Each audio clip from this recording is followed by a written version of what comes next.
ආරණ්‍ය සේනාසනය ආරම්භ වෙලා තියෙන්නේ මේට අවුරුදු 2300 ගණනාවකට පෙර ආතුව දේවානම්පියතිස්ස රජ සමයේම තමයි නාවන ආරණ්‍ය සේනාසනය ආරම්භ වෙලා තියෙන්නේ.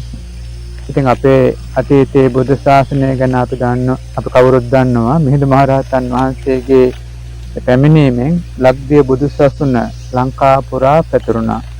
නාවන ආරණ්‍ය සේනාසනය එවකට ඉදි කරලා තියෙන්නේ ඒ දේවානම්පියතිස්ස රජතුමාගේම සොහොයුරෙක් ඉඳලා තියෙන උත්තිය කියන රජතුමා.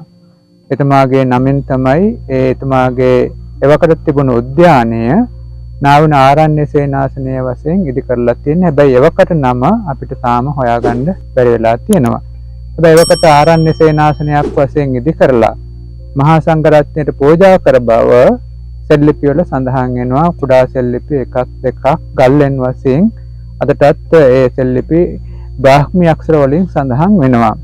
ඉතින් ඒ ආරණ්‍ය සේනාසනය ඉදි කරන කාලයේදී නාගස් විශාල ප්‍රමාණයක් සේනාසනය ඉදි කරලා තියෙනවා. ඉතින් ඒ නාගස් අදටත් ජීවමාන වැඩ වාසය කරනවා. මේ අපි සමීපයේ ඒ නාගස් තියෙනවා. ඒ නාගස් අවුරුදු 1000ට වඩා පැරණි නාගස් බව මේ පුරාවිද්‍යා දෙපාර්තමේන්තුවෙන් ඔප්පු කරලා තියෙනවා.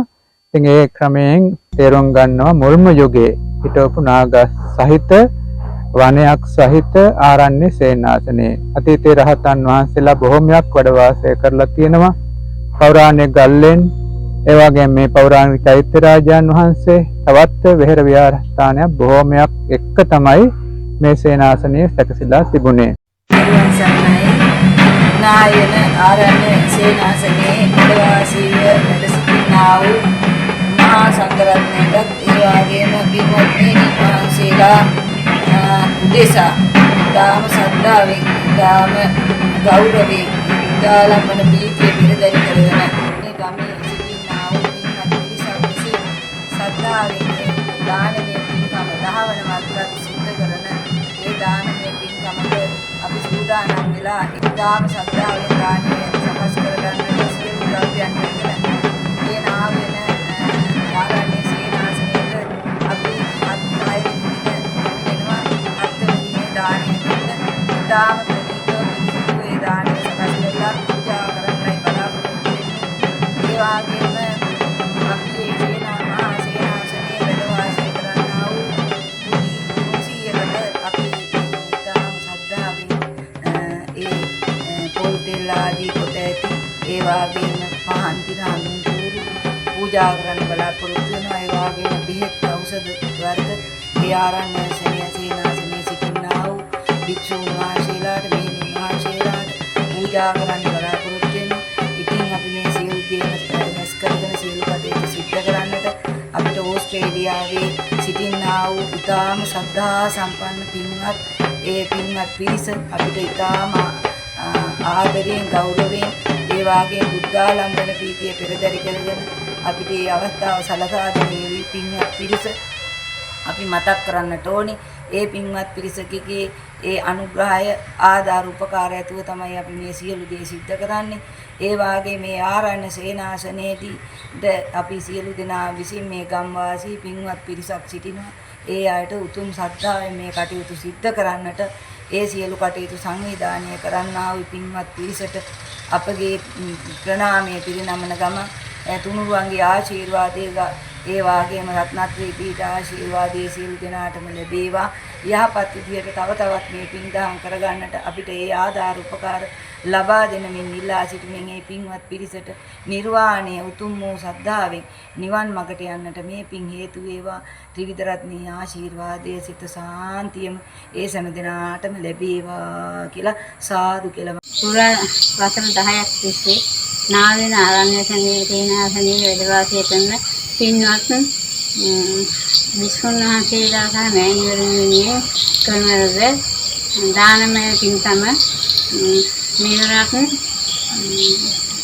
කර්ම අපේ එම සේනාසනයට ගිහිල්ලා සාස ඊළඟට බුද්ධ පූජා කෙරෙමින් පසුව ස්වාමීන් වහන්සේ විසින් ආජීව අෂ්ටමක සීලේ සමාදන් කිරීමෙන් පසුව සියලු දෙනා එකතු වෙලා පිරිසිදු හා එහෙම ප්‍රණීතව ඒ දාන පිළියෙල කරලා අපි හැමදාම පූජා කරන්නේ.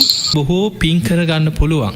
මේ සසරේ නිවන් දකින්න තෙක් අපිට ආයු වර්ණ සැප බල ප්‍රඥාදී ආනිසංසයන් සසරි ලැබෙන නිවන් අවබෝධය පිණිස පාරමී ධර්ම අතර මුලින්ම බුදුරජාණන් වහන්සේ පෙන්නපු මේ දානය ගැන අපි කාරණා ටිකක් විස්තර ඇතුව තේරුම් ගන්න උත්සාහයක් ගම්.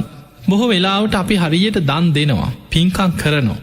අපේ ශ්‍රී ලාංකී පිරිස ගත්තහම ලෝකයේ සමහ රටවල්වලට මිනිස්සුන්ට වඩා කෙනෙකුට උදව්පකාර කරන ගෙදරකටාවත් ඒකක් දෙනවා, කෑවද බීවදක අඩුගාන කෑම වේලක් හරි දෙනවා. මේ මිනිස්සුන්ගේ උදව්පකාර කරන ස්වභාවේ පින්කං කරන ස්වභාවේ පවතිනවා. මේ පින කියන එක කොහොමද රැස්සෙන්? පිනේ වටිනාක මොනවද?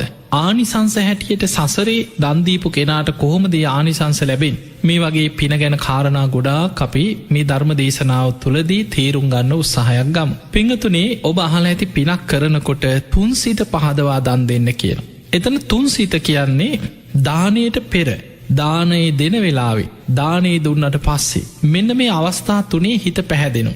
එකට හේතුව පින රැස්වෙන්නේ චේතනාව තුළ. චේතනාහම් භික්කවේ කම්මං වදාමි. අද විශේෂ පණිවිඩයක් දෙන්න තමයි මම සූදානම් වෙන්නේ. ඒ මොකද අද අපි මේ ආර්ය උපෝසථ අෂ්ටාංග සීලේ පිළිපදලා ඉන්න අවස්ථාව. එහෙමනම් ඕගොල්ලන් විශාල කුසල කර්මයකට සහභාගී කරගත්තා මීට කලින්. මොකද ආර්ය ධම්ම ස්වාමීන් වහන්සේගේ පන්සලේ ඒ පුණ්‍ය භූමිය තුල විශාල පුණ්‍ය කර්මයක් කරනවා 7 වෙනිදා උදේ දාන. අපි විශේෂයෙන්ම මතක් කරන්නේ දැන් මේ අවුරුදු 10ක් තිස්සෙම ඒ මහ රහතුන් වහන්සේලා වැඩ හිටපු පුණ්‍ය භූමියේ ඉන්න ස්වාමින් වහන්සේලා. ස්වාමින් වහන්සේලා මෙහෙණින් වහන්සේලා සෑහෙන ප්‍රමාණයක් වැඩ ඉන්නවා. දසදහස් ගාණක් වැඩ ඉන්නවා. එහෙමනම් ඒගොල්ලන්ට මේ දෑතින් හදලා මේ දාණයට ඕගොල්ලෝ සහභාගී වුණා. අපිට මග කියලා දුන්න හැම කෙනාටම කල්යාණ මිත්‍රින් වහන්සේලා ඉන්නවා, ගුරුතුමන් වහන්සේලා ඉන්නවා. ඒගොල්ලන්ටත් කෙලවර මේ සෑම සියලු දෙනාටම උතුම් වූ චතුරාර්ය සත්‍ය ධර්මය අවබෝධ වෙලා උතුම් වූ මේ ගෞතම බුදු සසුනේදීම ඒ ධර්ම අවබෝධ වෙන්න කියලා සියලු දෙනාටම සාදු කියලා ඒ පින් අනුමෝදන් සාදු සාදු